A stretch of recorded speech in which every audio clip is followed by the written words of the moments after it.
یہ میرا دور گھبرائے ہوئے لوگوں کا دور ہے، پریشان لوگوں کا دور ہے۔ ڈپریشن کے مریضوں کی تعداد 65% تک پہنچ گئی ہے۔ اس قدر زیادہ لوگ ڈرے ہوئے، پتہ نہیں کیا ہوگا۔ جو غریب ہو گیا وہ جانتا ہے شاید کبھی بھی میرا ہاتھ نہیں پڑے گا، جو بیمار ہو گیا وہ سمجھتا ہے کہ شاید کبھی تندرست نہیں ہوگا۔ تو کمزوری آ گئی اور تیزی کے ساتھ آئی۔ ٹی وی پہ بیٹھے لوگوں نے بھی کمزور کیا۔ پھر ایک تعویذ دھاگے والے تھے، انہوں نے بھی کہہ دیا تینوں کسی نے کچھ کیتا ہے۔ او بھئی کنے کیتا ہے؟ کہندا ہے مینوں حکم ہی نہیں، مینوں تے شرارت دا حکم سی، وہ میں کر چھڑی، تینوں کسی نے کچھ ہے۔ اب تو سوچتا رہ، جتنے تیرے دشمن ہیں تو ان کی لسٹ بنا لے۔ تو شرارتیں ہوئی، لوگ کمزور ہوئے، افکار کے اندر کمزوری آئی۔ رسول کریم صلی اللہ علیہ وسلم لوگوں کو طاقتور کرتے، توکل کا درس دیتے، توحید باری تعالیٰ کے ستھرے جذبے حضور اپنے غلاموں کو عطا فرماتے، ان کی فکری حضور تربیت فرماتے۔ فکری اللہ کے رسول صلی اللہ علیہ وسلم غار ثور میں موجود ہیں، ساتھ سیدنا صدیق اکبر رضی اللہ تعالیٰ عنہ۔ کفار جو گرفتار کرنے والے تھے، پیچھے لگے ہوئے تھے، وہ غار ثور کے دروازے تک آ گئے۔ جس طرح ڈاکٹر بول دیتا ہے، وہ کہہ دیتا ہے کہ اب جناب مشکل ہے، اگلے ہفتے آپ چلے جائیں گے، تو وہ جو کمزور لوگ ہیں انہوں نے اگلے ہفتے کیا جانا ہوتا ہے، وہ جب ڈاکٹر بتاتا ہے اسی وقت ہی فوت ہو جاتے ہیں۔ وہ کہتے ہیں اگلا ہفتہ تو لیٹ ہے، اسی وقت ہی سمیٹ لیتے ہیں سامان سفر۔ اور کچھ لوگ ایسے تھے، ڈاکٹر نے کہا کہ جناب آپ کی رپورٹس بتاتی ہیں کہ آپ بہت جلدی چلے جائیں گے، تو انہوں نے کہا جناب آپ جو کہہ رہے ہیں اپنے علم کے مطابق کہہ رہے ہیں، پر ہونا تو وہ ہے جو میرا رب کریم چاہے گا۔ یہ وہ جذبات ہیں جو ہمیں رسول کریم علیہ السلام نے عطا فرمائے۔ دیکھو حضرت ابوبکر صدیق رضی اللہ تعالیٰ عنہ کے ساتھ حضور غار ثور میں موجود ہے۔ کفار جو گرفتار کرنے والے ہیں وہ دروازے تک آ گئے، بالکل دروازے تک، اور جناب صدیق اکبر رضی اللہ تعالیٰ عنہ ان کو دیکھ کر تھوڑا سا گھبرائے، اپنے لیے نہیں، ذات مصطفیٰ کے لیے گھبرائے، کہیں حضور کو کوئی تکلیف نہ پہنچ جائے، تھوڑا گھبرائے۔ یا رسول اللہ وہ تو قریب آ گئے، اور اگر انہوں نے پیروں کی جانب جھک کر دیکھا وہ تو ہمیں دیکھ لیں گے، بالکل سرانے پہنچ گئے، یہ آ گئے، کھڑے ہو گئے، اور درمیان میں پردہ کیا ہے؟ مکڑی کا جالا، اور مکڑی کا جالا پھونک سے بھی اڑ جاتا ہے، تو مکڑی کا جالا بیچ میں، حضور وہ تو پہنچ گئے، ذرا جھک کر کے دیکھیں گے تو وہ تو ہمیں پکڑ لیں گے۔ اب یہ وقت تربیت ہے، اور وہ تربیت جو محبوب نے اپنے اس عظیم صحابی کی فرمائی، اس تربیت کو میرے رب کریم نے قرآن مجید میں بیان فرمایا۔ حضور فرماتے ہیں، رب فرماتا ہے کہ فرمایا محبوب نے، فرمایا لا تحزن، ابو بکر گھبرانا۔ ایک موقع ہوتا ہے جب انسان کو گھیر لیتی ہیں مشکلات چاروں جانب سے، اور جو بھی آتا ہے وہ اسے مایوس ہی کرتا ہے، لیکن حالات کے سہمے ہوئے لوگوں کو بتا دو حالات بدل جاتے ہیں، ایک جیسے نہیں رہتے۔ کہا لا تحزن، ابو بکر گھبرانا، کیوں؟ ہماری فوجیں آ کے انہیں پکڑ لیں گی، یا اندر ہمارے پاس کوئی ایسا اسلحہ موجود ہے کہ ہم ان پر چھوڑ دیں گے تو یہ مر جائیں گے۔ لا تحزن، ابو بکر گھبرائیے مت۔ کیوں نہ گھبرائیے؟ اس لیے کہ ان اللہ معنا، بے شک اللہ ہمارے ساتھ ہے۔ جن کے ساتھ رب ہو انہیں گھبرانا نہیں چاہیے۔ انہیں گھبرانا، یہ جو مسلح کی قوت ہوتی ہے، یہ دعا کی طاقت ہوتی ہے، دعا صلاح المومن، یہ جو قوت ہوتی ہے انسان کے پاس، یہ جو اس کے پاس ہتھیار ہوتا ہے کہ آج رات منا لوں گا میرا رب کرم فرما دے گا، یہ جو اس کے پاس قوت ہوتی ہے یہ اسے کمزور نہیں پڑنے دیتی، اسے طاقتور رکھتی۔ تو حضور نے افکار کے اندر یہ حسن پیدا کیا، لوگوں کو بتلایا کہ بجائے اس کے کہ تم کوئی چور رستہ تلاش کرو، کوئی سیاست کرنے کی کوشش کرو، تم کوئی ایسی راہ اختیار کرو جو تمہیں محسوس ہو کہ درست نہیں ہے، اس رستے نہ چلو، بلکہ تم اپنے رب کو منانے والے رستے پہ چلو۔ اور ترمذی شریف میں حدیث ہے، حضرت انس بن مالک رضی اللہ تعالیٰ عنہ فرمانے لگے کہ کریم محبوب علیہ السلام فرماتے ہیں کہ اپنے دکھڑے دنیا داروں کو نہ بتانا، سیٹھوں، نوابوں، چودھریوں، چاپلوسی کرنے کی ضرورت کوئی نہیں، اپنے دکھڑے دنیا داروں کو نہ بتانا، ورنہ اللہ تمہیں کبھی غنی نہیں فرمائے گا۔ فرمایا اپنے دکھ اپنے رب کریم کی بارگاہ میں عرض کرنا، جلدی یا دیر سے اللہ تمہیں لوگوں سے بے نیاز کر دے گا۔ تربیت فرمائی۔ ہم لوگوں نے تیزی سے اپنے آپ کو کمزور کیا ہے، توجہ کا مرکز دنیا دار۔ وہ اکبر الہآبادی نے کہا تھا کہ مصیبت میں بھی اب یاد خدا ہم کو نہیں آتی، دعا منہ سے نہ نکلی جیبوں سے عرضیاں نکلی۔ اب بھی نہ لوگ درخواستیں جمع کراتے ہیں، دعائیں نہیں کرتے۔ تو بھائی ایک تو یہ کہ توحید باری تعالیٰ کے بارے میں اصل نظریات، افکار کا حسن، پاکیزگی اور آپ کا اپنے رب کی جانب پورا توجہ کرنا۔ ہمارے ہاں اب تو خیر کرامتیں فیس بک پہ آتی ہیں اور لوگ اس کا سوال بھی بڑا تگڑا کر کے کرتے ہیں، اور جو بچے چھوٹے موٹے ہماری طرح طالب علم ہوتے ہیں، کچھ کتابیں پڑھنے والے دین کے، وہ کئی دفعہ الجھ جاتے ہیں کہ اب اس کو ٹیلی کیسے کریں، ساتھ کیسے جوڑیں۔ ایسی کرامتیں اور کرامت بیان کرنا بھی لوگوں نے ذمہ داری سمجھ لیا ہے، حالانکہ جڑے محرم راز حقیقت دے وہ تے راز حقیقت کھول دے ہی نہیں۔ اے جنہ ویکھیا نہیں او کرن گلاں، جنہ ویکھ لیا او تے بول دے ہی نہیں، تو بات ہی نہیں کرتے۔ تو کرامت نا جوڑ جاڑ کے نا کہیں فٹ کی جاتی ہے۔ آپ کو بخاری مسلم میں حدیث ملے گی، کوئی بھی ایسی اوہام پرستی، کوئی بھی ایسا نظریہ، کوئی بھی ایسی بات جو ذہن کو منتشر کرے، یعنی ابھی تک لوگ کہہ دیتے ہیں ہمارے کہ وہ کالی بلی رستہ کاٹ گئی تھی، تو معاملہ بڑا، میں ملتان شریف پہنچا تو مجھے وہاں ایک میرے سنگی کہنے لگے، بڑا پرانا ان سے ربط ہے، کہنے لگے کہ میں نے آج نہ تجربہ کیا ہے، ویسے واقعی کالی بلی رستہ کاٹی ہے تو مشکل ہو گئی ہے۔ میں نے انہیں کہا کہ آپ کا تجربہ سجدہ صاحب کا محتاج ہے، آپ کو دوبارہ سے تجربہ کرنا چاہیے۔ خدا کے بندے کالی بلی رستہ کاٹ جائے تو مشکل ہوتی ہے، تو میرا تو سارے رستے کئی کالی گاڑیاں رستہ کاٹ گئی، اب کیا کیا جائے؟ یہ کمزوری ہے، افکار میں کمزوری نہیں پیدا کریں، کچا پن نہ پیدا کریں، آپ مضبوطی لائیں۔ بخاری مسلم میں آپ کو حدیث ملے گی، سرور کائنات علیہ السلام کے صاحبزادے جناب ابراہیم علیہ السلام وصال فرما گئے، اور کیفیت یہ تھی کہ انہوں نے حضور کی مقدس گود میں آخری سانس لیا، داڑھی مبارک محبوب کی آنسوؤں سے بھر گئی۔ حضرت انس کہتے ہیں عرض کی یا رسول اللہ آپ بھی آنسو بہاتے ہیں؟ فرمایا میرا بیٹا گیا ہے تو آنسو نکل آئے ہیں، ورنہ میری زبان پہ وہی جاری ہے جس سے میرا رب راضی ہوتا ہے۔ اسی دن نا، جس دن سرکار کے صاحبزادے کا وصال ہوا، اسی دن سورج کو گرہن ہو گیا۔ کچھ لوگوں نے بات جوڑ دی، کہنے لگے کہ آج چونکہ حضور سید عالم علیہ السلام کے صاحبزادے کا وصال ہو گیا ہے تو آج دیکھو سورج کو بھی گرہن ہو گیا ہے۔ بات جوڑ دی، غم کی کیفیت تھی، سرکار کی مقدس داڑھی آنسوؤں سے بھری ہوئی تھی، حالات کا تقاضا اور اس کی سمت کچھ اور تھی۔ حضور نے جمعے کا انتظار نہیں فرمایا، فرمایا بلاؤ لوگوں کو مسجد میں۔ لوگ جمع ہو گئے اور صحابہ فرماتے ہیں ہمارے خیال میں یہ تھا کہ یہ موقع نہیں تھا، آج نہ جہاد کے لیے حکم آنا ہے، کس مقصد کے لیے حضور نے طلب فرمایا، لیکن جب ہم گئے اتنا ضروری کام ہے نظریات کا صاف ہونا کہ اللہ کے محبوب نے لوگوں کو اسی دن بلا کے فرمایا لوگوں سنو، سورج اور چاند کو جب گرہن لگے تو استغفار پڑھا کرو، تسبیحات کیا کرو، نوافل ادا کیا کرو، اللہ کے حضور حاضر ہوا کرو۔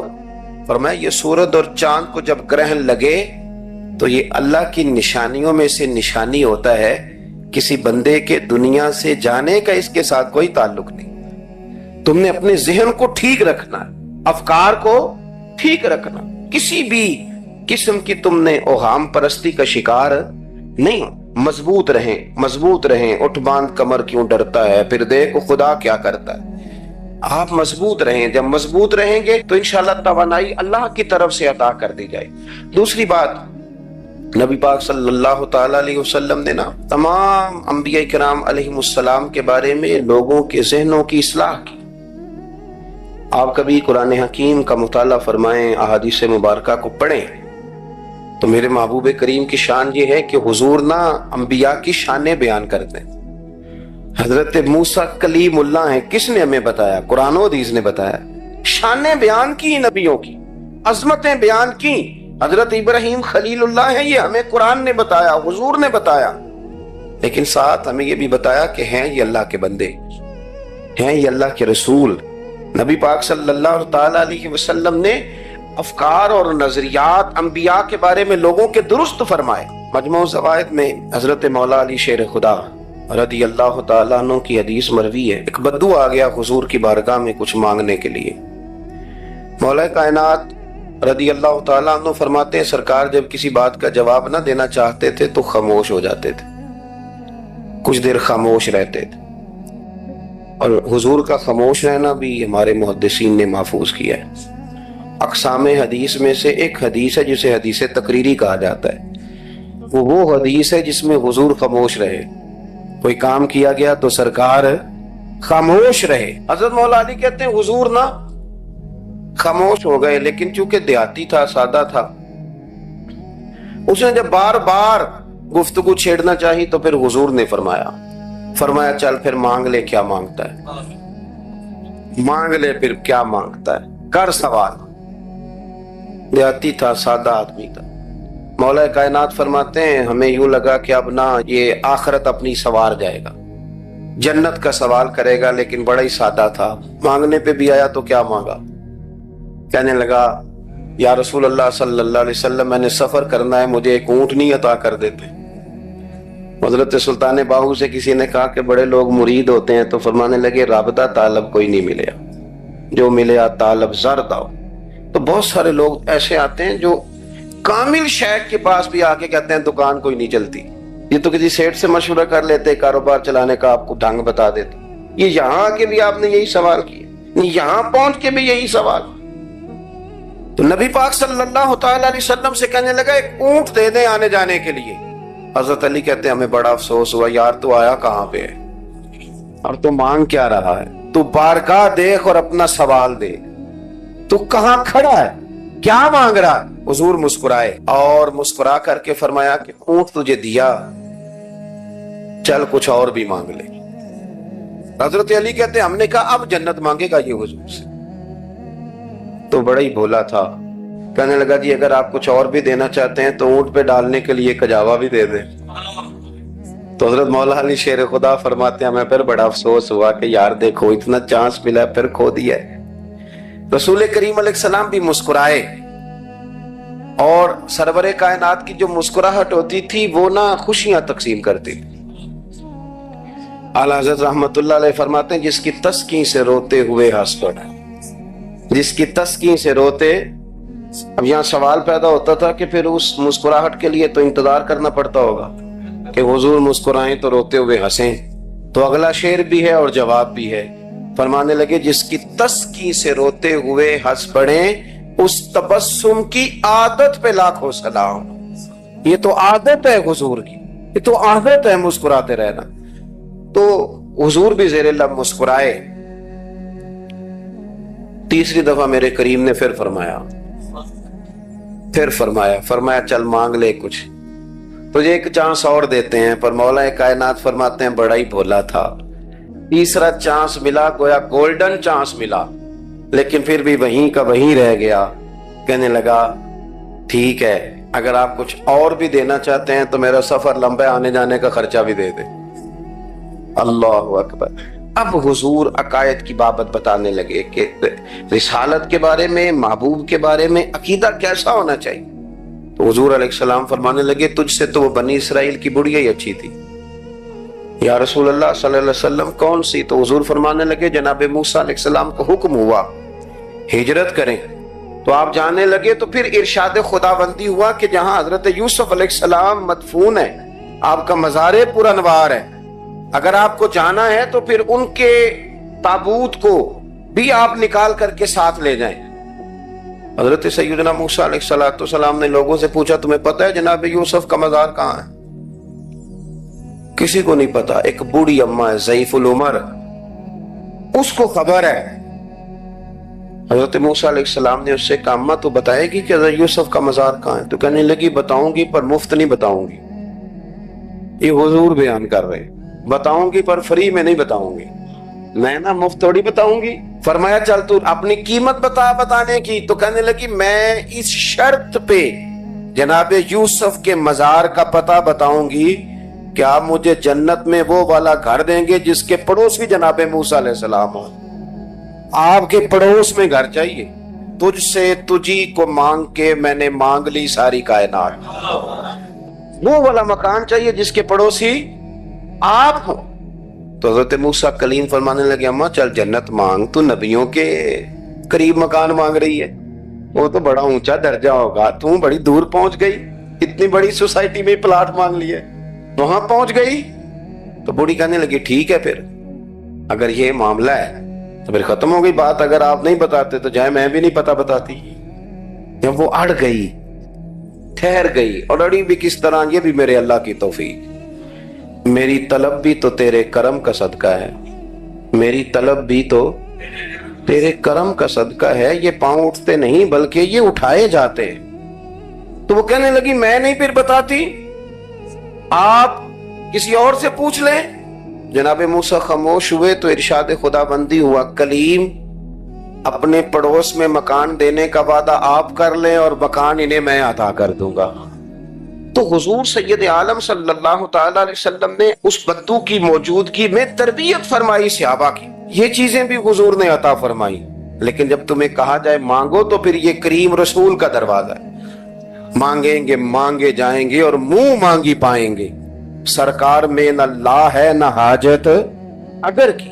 تو افکار کا حسن، نظریات کی پاکیزگی، ہمارے ہاں نا آج کل جو ہمیں لیکچر دیے جاتے ہیں نا، بالخصوص جو طلباء سائنس پڑھتے ہیں، تو وہ جب سوالات اٹھاتے ہیں تو اس میں کچھ ایسی چیزیں بھی آتی ہیں، یہ ابھی کورونا کے حالات جب پچھلے دنوں چل رہے تھے تو اس وقت 2-3 قسم کے لوگ ہوئے، ایک تو وہ ہوتے ہیں جو بالکل ہی ڈرتے، کہتے ہیں چھوڑو جو ہوگا دیکھا جائے گا، اور ایک وہ ہوتے ہیں جو اتنا ڈرتے ہیں کہ بیچارے اپنے سائے سے بھی ڈرنے لگ جاتے ہیں۔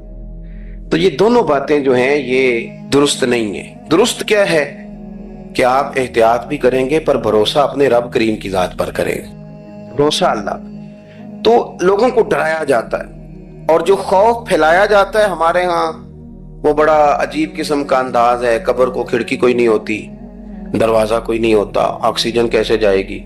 یا آپ کبھی ٹویٹر پر مختلف بڑے لوگوں کے پیغامات دیکھیں تو موت کے بارے میں جب وہ چیزیں شیئر کرتے ہیں تو عجیب سا رنگ اس کا محسوس ہوتا ہے کہ اللہ جانے یہ بیچارہ کہاں کھڑا ہو گیا ہے، اور خوف، اور لوگ اس کا ذہن بنا کے ڈرتے ہیں۔ ڈرنا چاہیے، ضرور ڈرنا چاہیے، لیکن ایک بات یاد رکھیں، حضرت مولا علی فرمایا کرتے تھے کہ ڈرنا تو اپنے اعمال سے چاہیے اور ان کو درست کرنا چاہیے۔ ڈرنا تو اس چیز سے چاہیے کہ کیا ہم نے وہ رستہ اختیار کیا ہے جو قبر کو بالکل تنگ کر دے گا، جو جہنم کے گڑھوں میں سے گڑھا بنا دے گا؟ اگر وہ رستہ ہے اور اس پر آپ چلے ہوئے ہیں، آپ سخت ہو گئے ہیں، آپ نے سوچنا چھوڑ دیا ہے، آپ نے حقوق العباد کے معاملے کو ترک کر دیا ہے، آپ اپنی طبیعت کے لحاظ سے لوگوں کو ستانا مشغلہ بنا بیٹھے، آپ حلال حرام کی تمیز چھوڑ گئے، نگاہوں کی صفائی سے لے کر رزق حلال کو پیٹ میں لے جانے تک اگر غیر محتاط ہو گئے تو پھر تو خوف کھائیں۔ لیکن یہاں ان نظریات کی بابت جو حضور نے ہماری تربیت فرمائی، تو حضور نے ہمیں یہ نہیں فرمایا کہ میرا مومن ہو تو تم اسے کھڈے میں چھوڑ آؤ گے، ہو زندگی تقوی اور محتاط رہ کر گزارنے والا اور تم اسے کھڈے میں چھوڑ آؤ، یہ نہیں ہے، بلکہ فرمایا جو میرے مومن کی قبر ہوتی ہے روضۃ من ریاض الجنہ، وہ تم اسے نا کھڈے میں نہیں چھوڑ کے آئے، باغ میں چھوڑ کے آئے ہو۔ آپ باغ کا تصور کریں پھر قبر کو سوچیں، نہیں باغ میں چھوڑ کے، اور باغ بھی معمولی نہیں، جنت کے باغوں میں سے باغ، جنت کی کیاریوں میں سے، روضۃ من ریاض الجنہ۔ اب ذرا اس اینگل سے آپ اپنی قبر کو سوچیں، اس رویے کے ساتھ، اگر قبر آپ کی جنت کا باغ ہے تو باغ میں جاتے بندہ ڈرتا تو نہیں، اور باغ اتنا حسین ہے کہ جس میں پہلی آنکھ کھلے گی تو پہلی نظر اٹھے گی تو مدینے والے محبوب کا چہرہ نور نظر آئے گا، اتنا شاندار باغ، آپ اس کی رعنائی، اس کا حسن اور اس کی خوشبو کو ملاحظہ فرمائیں۔ تو حضور نے ہماری تربیت فرمائی۔ میں اکثر کہا کرتا ہوں احباب سے کہ انسان 10-15 سال کے بعد پردیس سے واپس لوٹے اور ماں اگر موجود ہو نا گھر میں، اتنا تگڑا استقبال کرتی ہے کہ مزہ آ جاتا ہے، اس کا بس نہیں چلتا، مکان بھی نہیں بنا دے، فلانی چیز بھی نہیں لے آؤ، میرا پتر آ رہا ہے، فلانی بھی، تو سالوں بعد بندہ گھر لوٹے تو ماں اتنا استقبال نہیں کرتی جتنا قبر میں اللہ کی رحمت بندے کا استقبال کرتے. اس لیے جب یہ سوچ بن گئی تھی نا صحابہ کی حصول جنت کی، تو پھر ان کو لگاؤ ہو گیا تھا. پھر دنیا کی زندگی، جاہ و جلال، مال و دولت اتنا زیادہ وقت نہیں رکھتا تھا ان کی نظر میں. پھر وہ سمجھ گئے تھے اس بات کو کہ کن فی الدنیا کانک غریب و عابر السبیل، سمجھ گئے کہ یہ مسافر ہیں ہم یہاں. اور وہ پھر اتنا زیادہ اپنے ذہن پہ چیزوں کو سوار نہیں کرتے تھے، محسوس کرتے تھے کہ اتنی زندگی ان کی ہے، اتنی زندگی ان کی گزر گئی ہے، محسوس کرتے تھے. اور اس پر پھر وہ جو فوکس کرتے تھے وہ آخرت کے لیے کرتے تھے. ایک خاتون حضور کی بارگاہ میں حاضر ہوئی، یہ بھی سیاستہ میں آپ کو روایت ملے گی، بہت ساری کتابوں میں ہے لیکن اس کی اصل آپ کو بخاری شریف میں ملے گی. حضرت ابو ہریرہ رضی اللہ تعالیٰ عنہ فرماتے ہیں کہ خاتون آئی تو اس نے آ کر نا بڑے درد کے ساتھ حضور کی بارگاہ میں استغاثہ پیش کیا. عرض کرنے لگی یا رسول اللہ صلی اللہ علیہ وسلم، میں نا مرگی کی مریض ہوں، بڑی تکلیف میں ہوں. یہ جو مرگی کا مرض ہوتا ہے یہ اعصابی بھی ہے، جسمانی بھی ہے، ذہن کو کنٹرول کرتا ہے اور انسان جسمانی طور پر بھی بالکل اس وقت جب دورہ ہوتا ہے مفلوج ہو جاتا ہے، ذہنی طور پر خوشی غمی آنا جانا دشوار ہو جاتا ہے انسان کے لیے. تو وہ خاتون عرض کرتی ہے یا رسول اللہ صلی اللہ علیہ وسلم مجھے مرگی ہے، کریم آپ دعا فرمائیں رب مجھے شفا عطا کر دے.